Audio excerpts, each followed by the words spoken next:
Lappy approaches and tells you that Mr. Flobby has returned.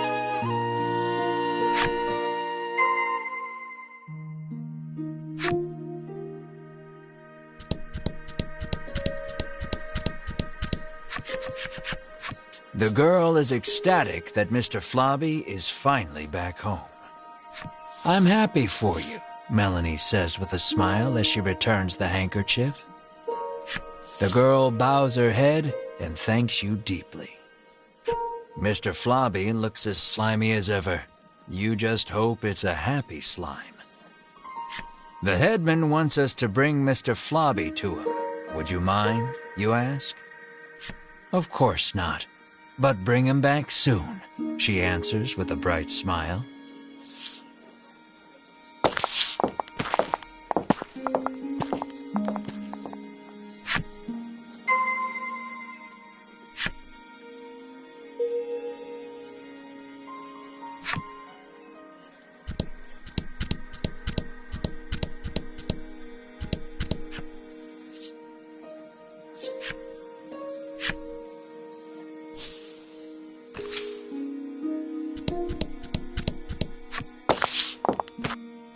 "I'm so happy to see you safe and sound," the headman exclaims, giving Mr. Flobby a hug. You explain everything that happened, including the incident with Vince and the Ivory Order. He expresses his relief that the Order will be taking care of the criminal. He then thanks you for your hard work and instructs his stewardess to prepare dinner for your party.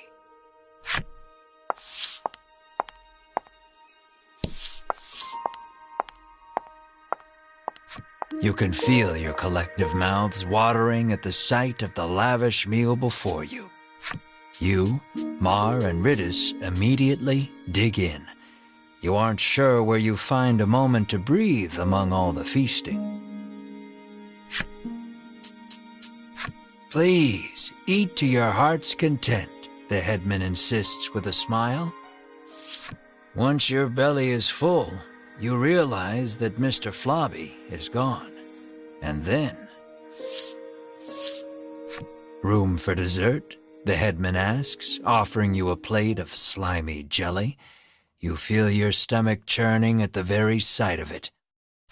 The color strikes you as familiar, and the stickiness sends a shiver down your spine.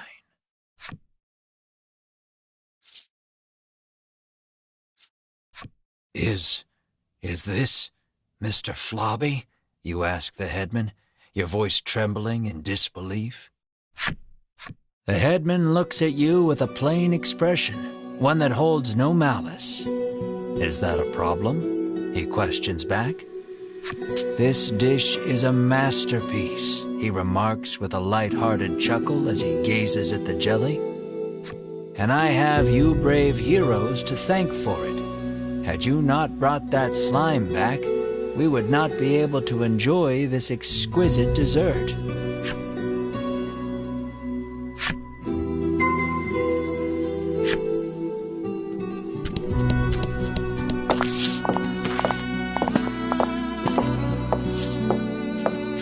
You move to leave, but the headman stops you.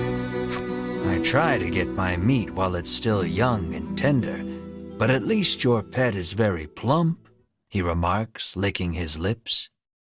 He points at Mar and asks, "Would you consider leaving that creature here with me?"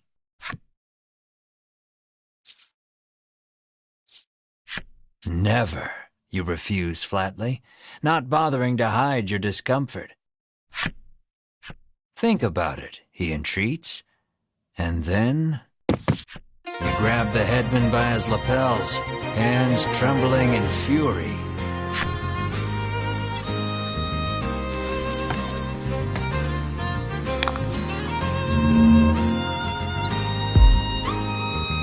About the enemy.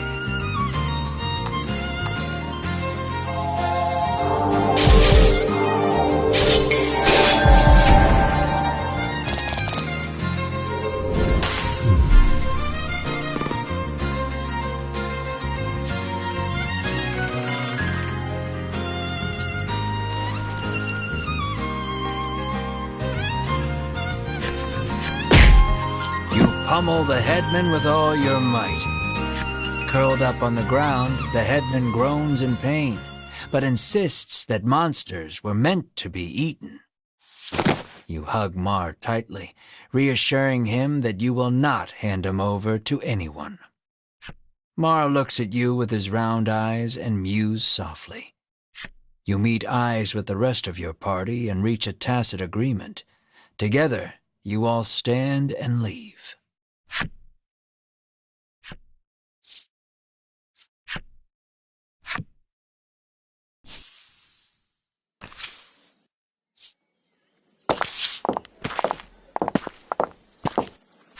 As you are about to leave the headman's house, though, the old man suddenly charges at you from behind. But Mar, the keener of you two, is quick to block his path. With a crash, Mar and the headman tumble to the ground. From the headman's hand falls a small blade. It clatters to the ground, covered in blood.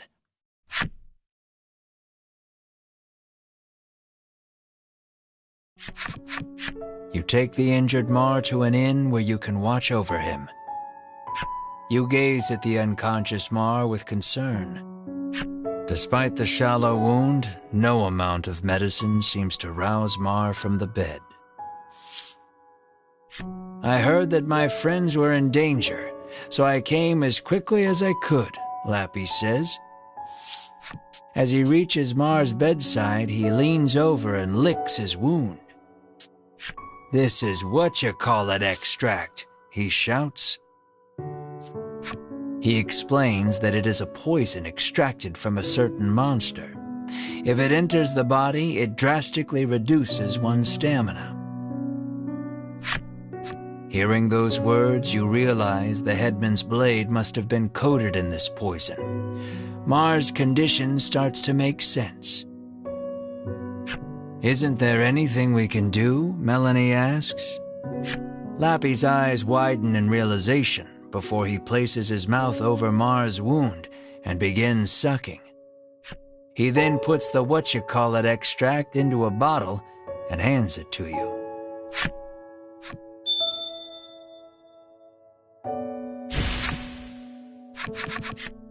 Lappy says that if you follow the road south of the village, you will reach Shoreland. He tells you to give the extract to the famous nutritionist there.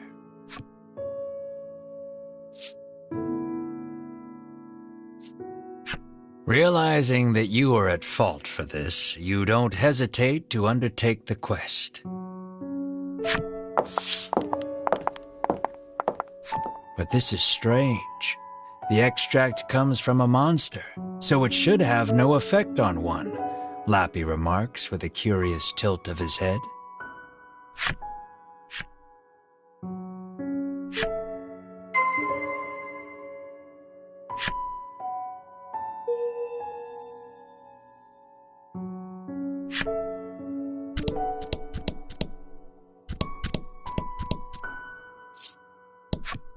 "I thought a beast of that size would eat us out of house and home," she remarks, no doubt talking about Mar.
The girl sighs. You're dirty again, she says, wiping the slime's mouth.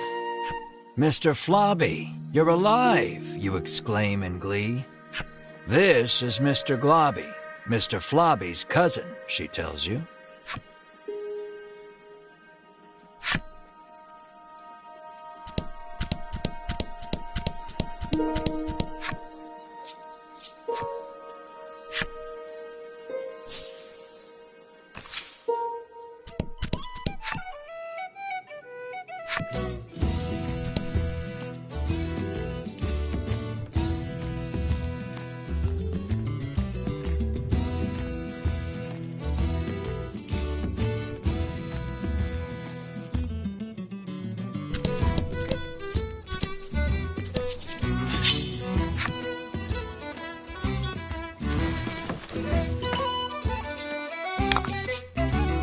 Rout the enemy.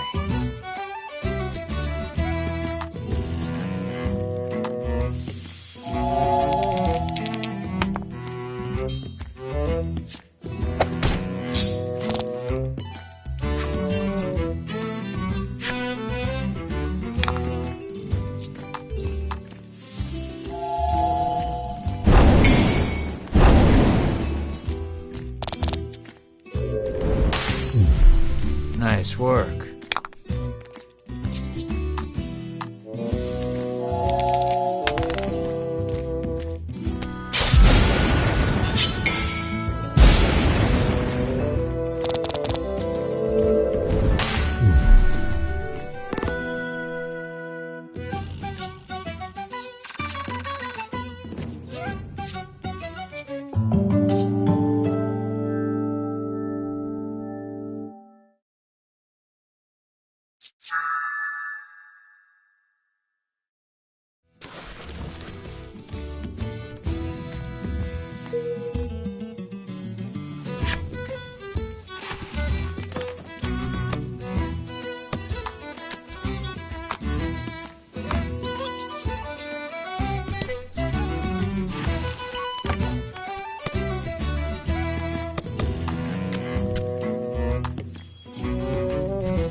The harbor is closed today. Anyone seeking shoreland should move 3 spaces to the southeast.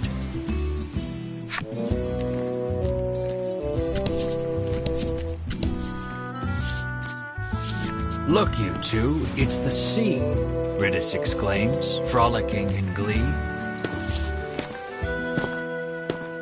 You, on the other hand, trudge along as far as you can from the coast, ignoring the hair sticking to your forehead.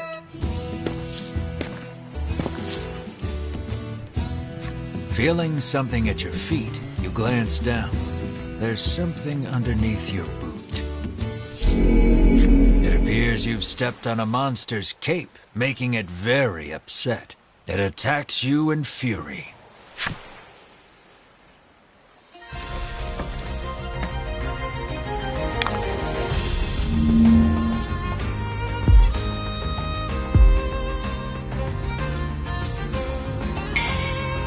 Don't hold back.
With a whoosh of displaced air, something shoots across the path right in front of you. What is that thing?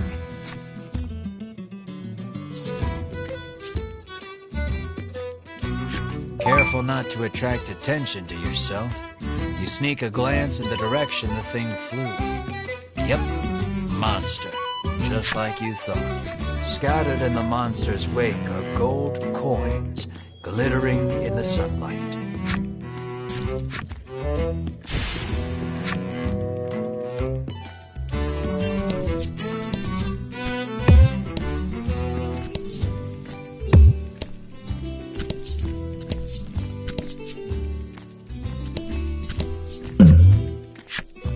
You pick up a scrap of paper from the shore.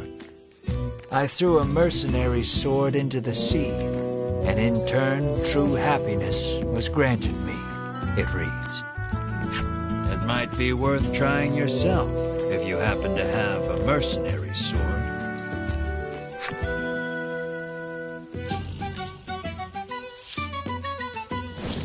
You turn toward the sea and heave the mercenary's sword into the air with all your might.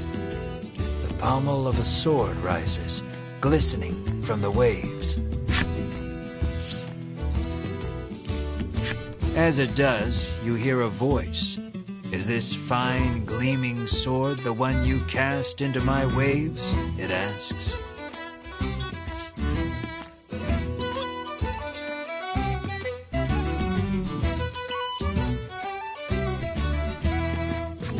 Yep, sure is, you respond, utterly shameless. Liar, the voice booms. Then, a moment later, do you desire this blade? Yes, absolutely, you reply hastily. The voice speaks once more. That will be 1,000 gold pieces.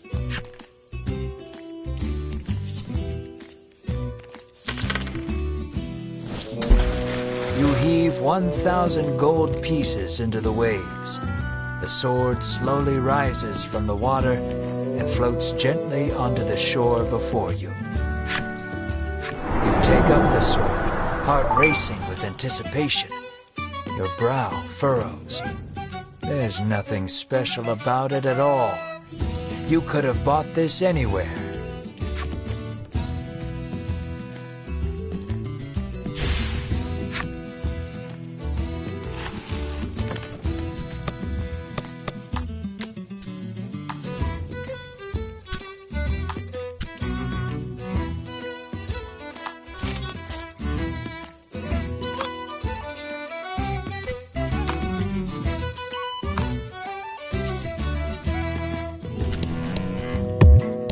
You can't go in there, that's the...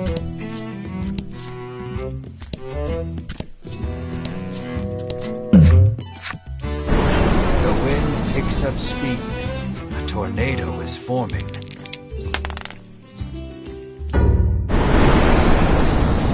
You and your friends get swept up in the tornado. By the time you escape it, you're battered and bruised all over.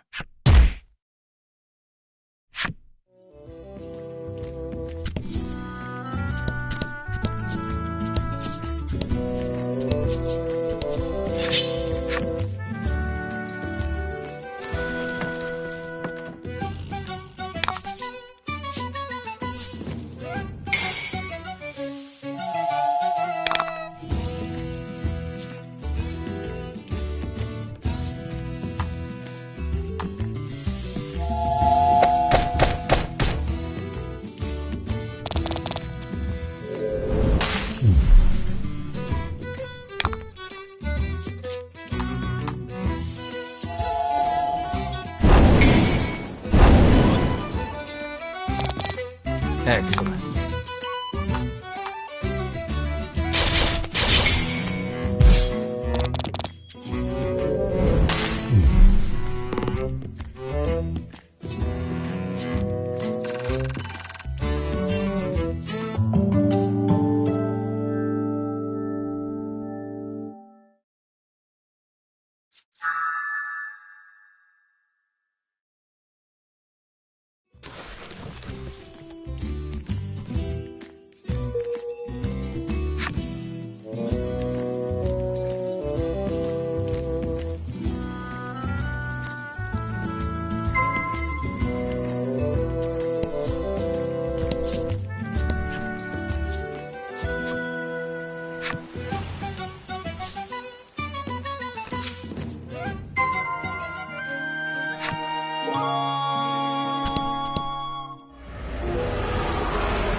You hear a roar in the distance. According to the townsfolk, it is a very recent phenomenon. Rumor in the village has it that it might be the dragon.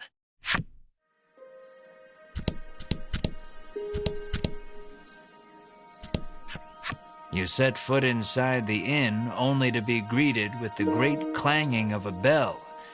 "Congratulations," the innkeeper shouts above the joyous din. It would appear you and your companions are this inn's 10,000th customers. That means you've won the lifetime of free stays pass.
A troubled woman tells you that there has been a rise in thefts lately. She speculates the recession to be the cause. She claims that even the cold medicine she always has on hand has disappeared. She narrows her eyes at the crowd, suspecting there is a thief among them, and offers a reward for the return of the medicine. Your ears perk up at the word reward, and you immediately agree to help expose the dirty thief.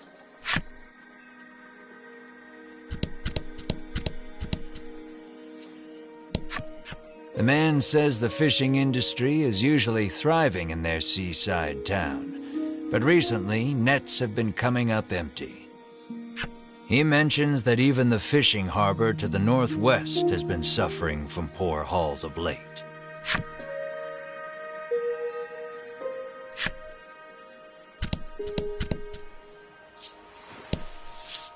You approach a woman sneaking around in a corner of town.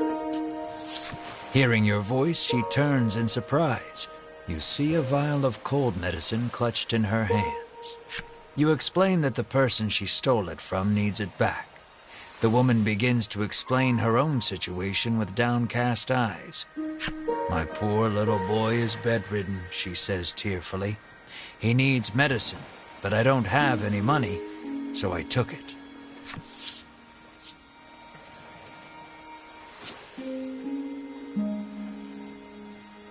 No matter the reason, theft is wrong. You ignore her excuses and take the medicine from her. "I'm sorry. I'm so sorry, my boy," she whispers. her voice breaking with tears as she totters away. You feel bad for her and her child, but know you must return the medicine to its rightful owner, now to receive your reward.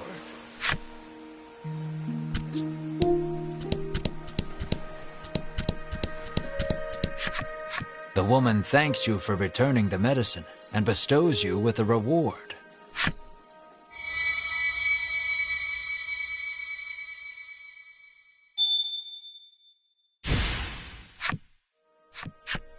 Unsure if you made the right choice, you return to your journey with a heavy heart.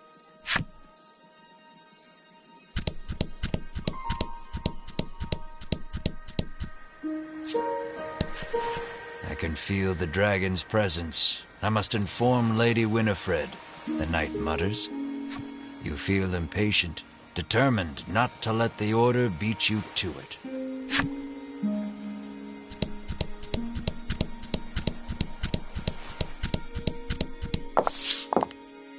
The sign on the door reads, "The Great Nutritionist Oreo." You open the door without knocking. "Is anyone home?" you call. A muscular man emerges from the back.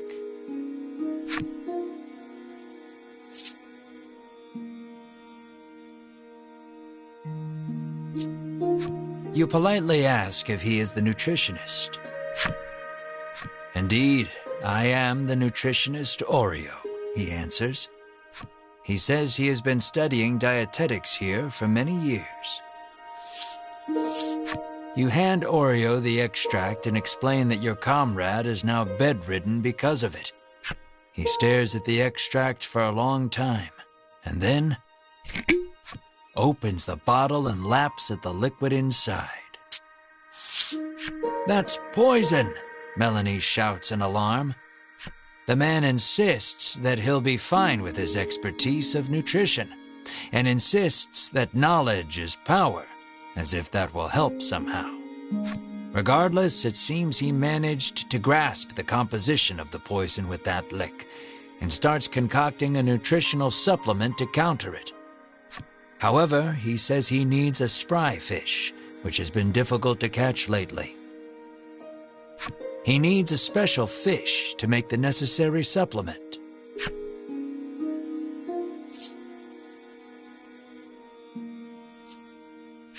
When he explains that you can catch one in the surrounding sea, Riddis confidently interjects. She shows you a page from her ancient tome, which explains the ecology of the fish in detail. "That book comes in handy from time to time," Melanie remarks in surprise. Oreo gasps as if remembering something. He says that his son went out fishing and, with a bit of luck, may have already caught a spry fish. It sounds like his son is fishing on the wharf. You decide to go find him.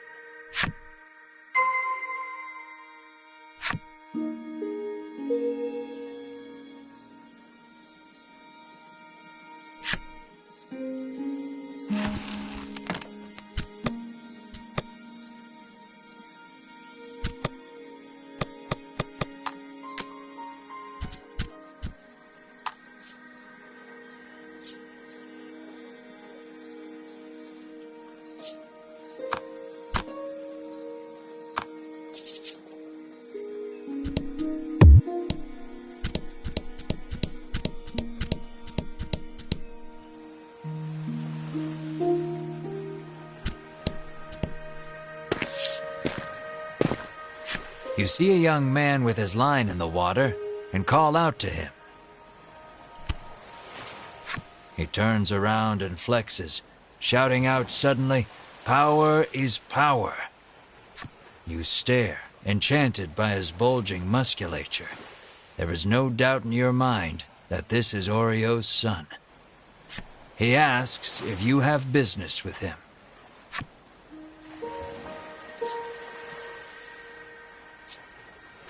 Though you are pretty sure of the answer, you ask the young man if he is the nutritionist's son. "That I am," he answers. He introduces himself as Bruno and says he is learning to be a nutritionist like his father. You introduce yourself, expressing to him that you are a hero on a journey and require a spry fish to save your ill comrade. His eyes begin to sparkle the moment you utter the word hero, and he becomes engrossed in your tale. More or less grasping the situation, he regrets to inform you that he has not caught any spry fish yet. He says that a monster has settled near their town, and its thundering roars have scared most of the fish away.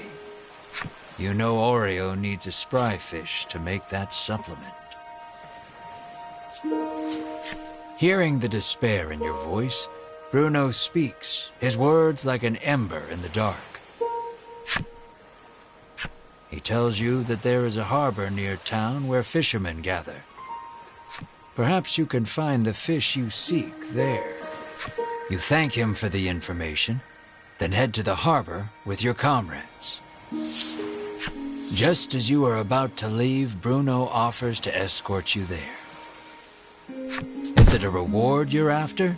You are about to ask, but Melanie smacks you on the head before you can voice it and allows him to come along.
Bruno looks ecstatic that he was allowed to join your party.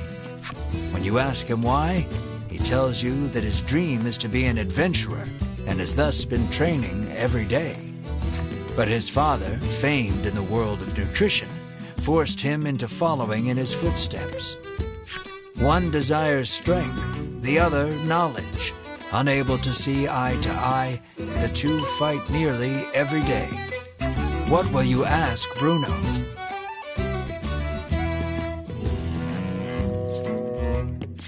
Curious about his attire, you ask why he does not wear armor. He confessed that he once wished for armor, but deemed it unnecessary after gaining so much muscle.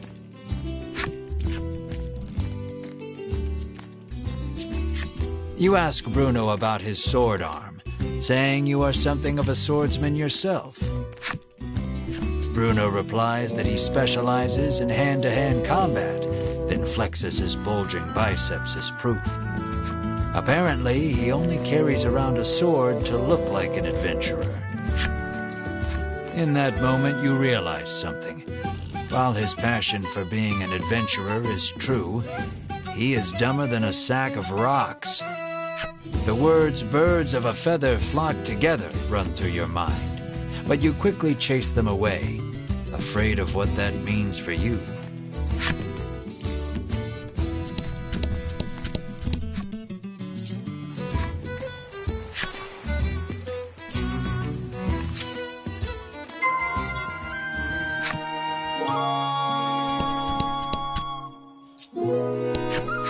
He has been fishing for several days, having decided not to return home empty-handed.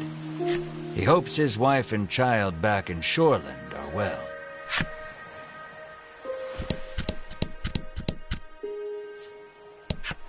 The woman says she has been waiting here for days, worried about her husband, who has yet to return.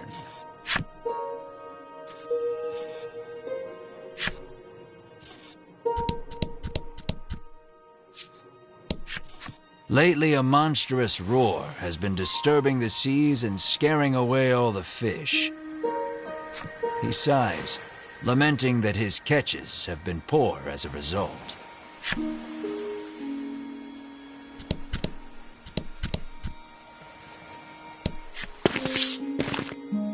A rough-tempered piscator stands there, having just returned from fishing. Mars' fate rests upon this man's haul.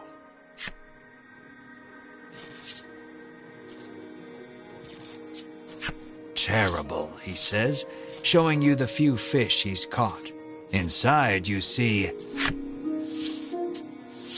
a spry fish, Bruno shouts.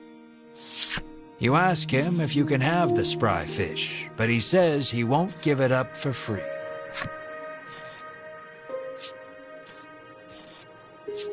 When you ask how much it will cost, he gives the absurd price of 1,000,000 gold pieces. You're heartless, Ridis pouts. The man is enraged by the rude response. Just then, Bruno prances forth and shouts, "Stop right there!" "Your fisherman muscles are simply sublime," he exclaims. He challenges the man to a competition of muscles with the spry fish as the prize. The piscator seems interested and agrees on one condition. If you lose, you must become my servant. "This one's all yours," Melanie says, patting you on the shoulder. "Then let the carnival of might and muscles begin," Bruno roars, completely fired up. "Your puny body is no match for mine," the piscator shouts back, throwing a punch.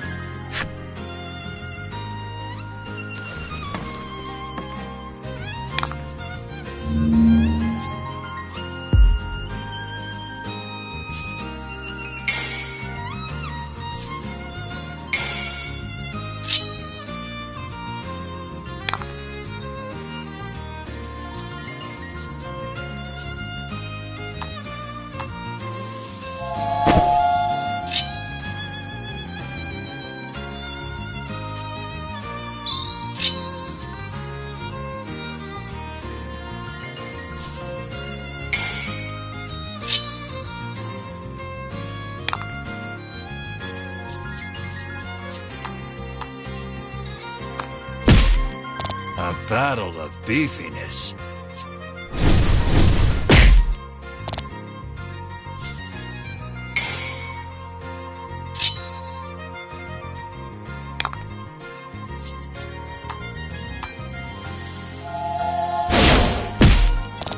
Looking ripped.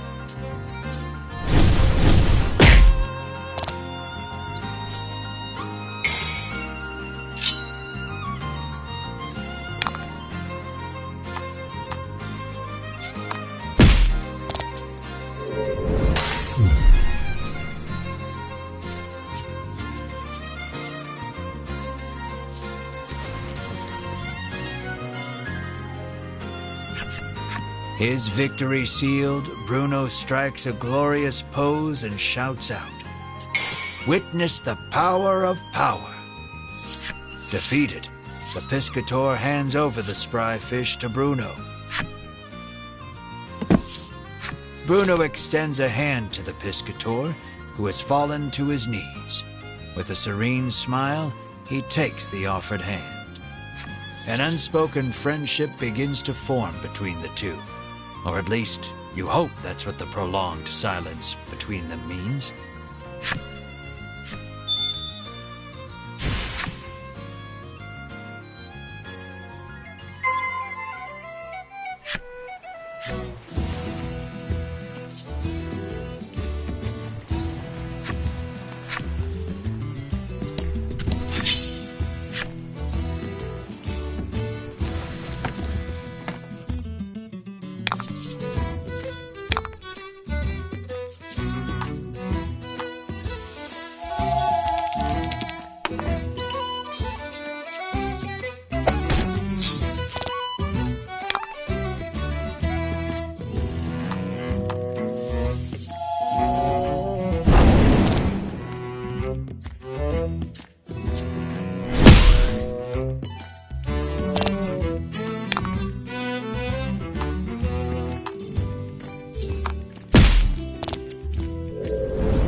With the spry fish in hand, you head back towards Oreo's clinic. Bruno looks at your group sadly, reluctant for this little adventure to end.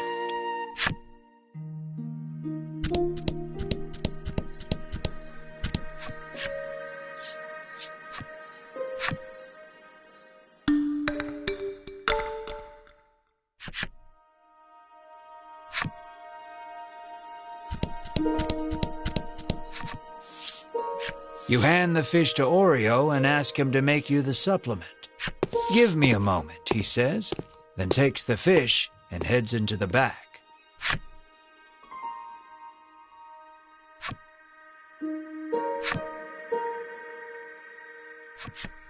"It's ready," he says, emerging from his room and handing you a bottle.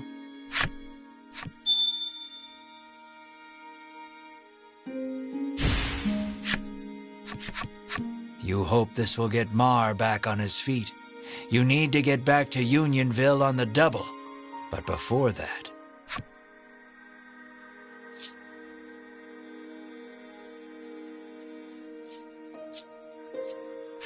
you face Bruno and say, "Take care," then run off. But Bruno stops you and says he wants to journey with you just a little longer. But Oreo is quick to douse the flames of his desire. "You will stay here and study," he commands. "Then you leave me no choice," Bruno's expression reads as he raises both hands behind his head and squats at hyper speed. "I want to show this power to the world," Bruno proclaims to his father. "You have much to learn, my son," Oreo retorts as he starts sidestepping at breakneck speed. Only the sound of their labored breathing and bodies moving resonates through the otherwise silent room. You can only look on in stunned silence at the enigmatic display.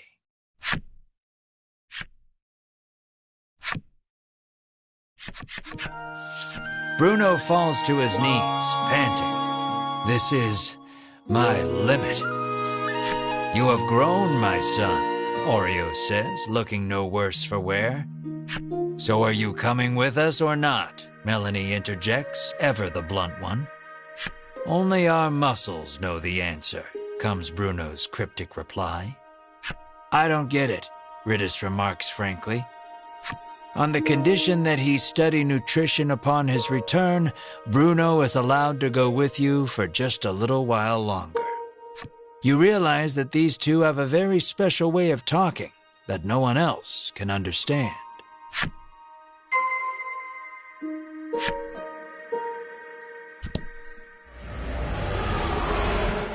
Hearing yet another roar in the distance, you realize you need to get the supplement to Mar so you can investigate the sound together.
About the enemy.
Mar lies listlessly upon the bed, looking somewhat haggard. You help Mar sit up. Drink this, Mar, you say to him gently. He weakly opens his mouth, and you slowly pour the energy concentrate inside.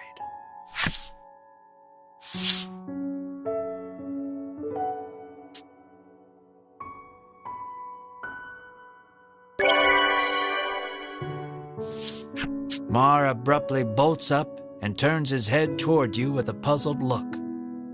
It looks like Mar is all better now.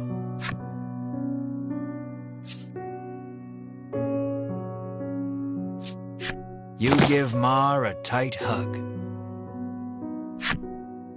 Mar mewls softly in discomfort.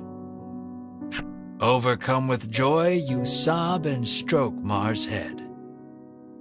Melanie and Ridis watch you too with a smile. Bruno is deeply moved to see nutrition bringing a smile to others.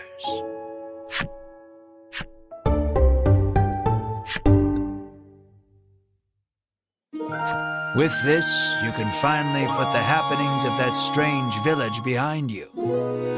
You decide to take Bruno back to Shoreland, then continue your search for the dragon.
Oh?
You arrive at Bruno's house.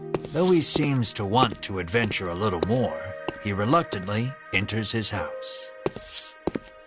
You ask Oreo if he knows anything about the monster behind that mighty roar.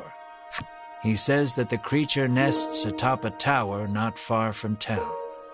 With that, your next destination is decided. Here, you will part ways with these two, but you owe a great deal to the nutritionist and his son. Bruno looks at you, his eyes begging you to let him come along. What will you say?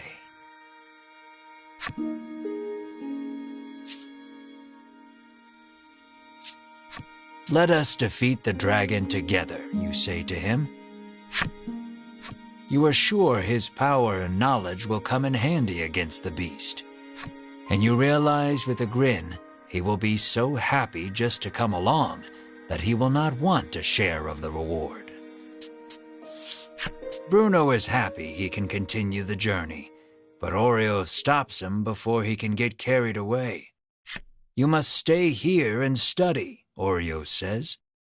Bruno explains that the journey thus far has taught him the splendor of nutrition, and he now wishes to travel the world to deepen his knowledge.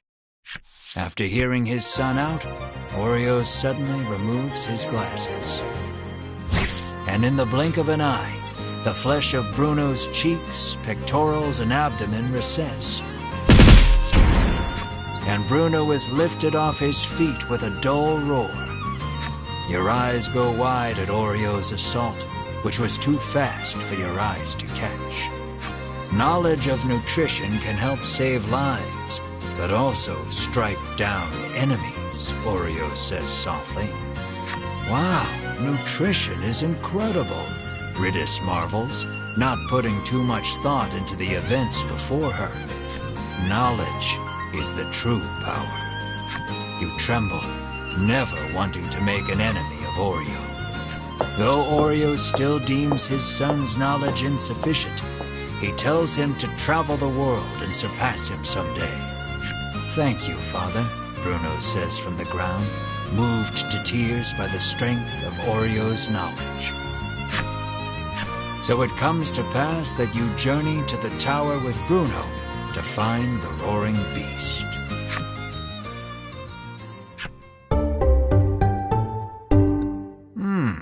Yet another colorful character.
You grab your weapon, thinking you're being attacked. But when you look in the direction it came from, you see a monster with a huge lump on its head. The monster glares at you and bellows for its comrades.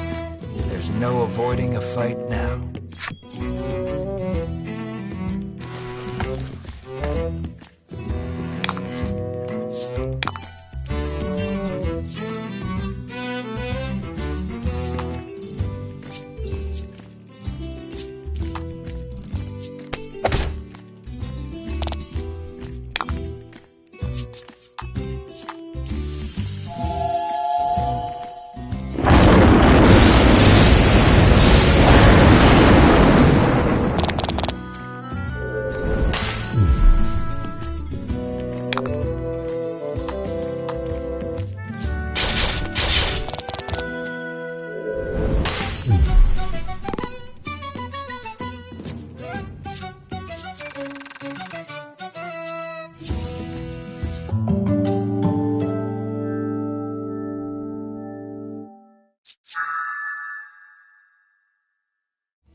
The urge to kick the bottle nearly overwhelms you, but it'd be a whole nother thing if it hit the monster again. You conquer the impulse and walk away.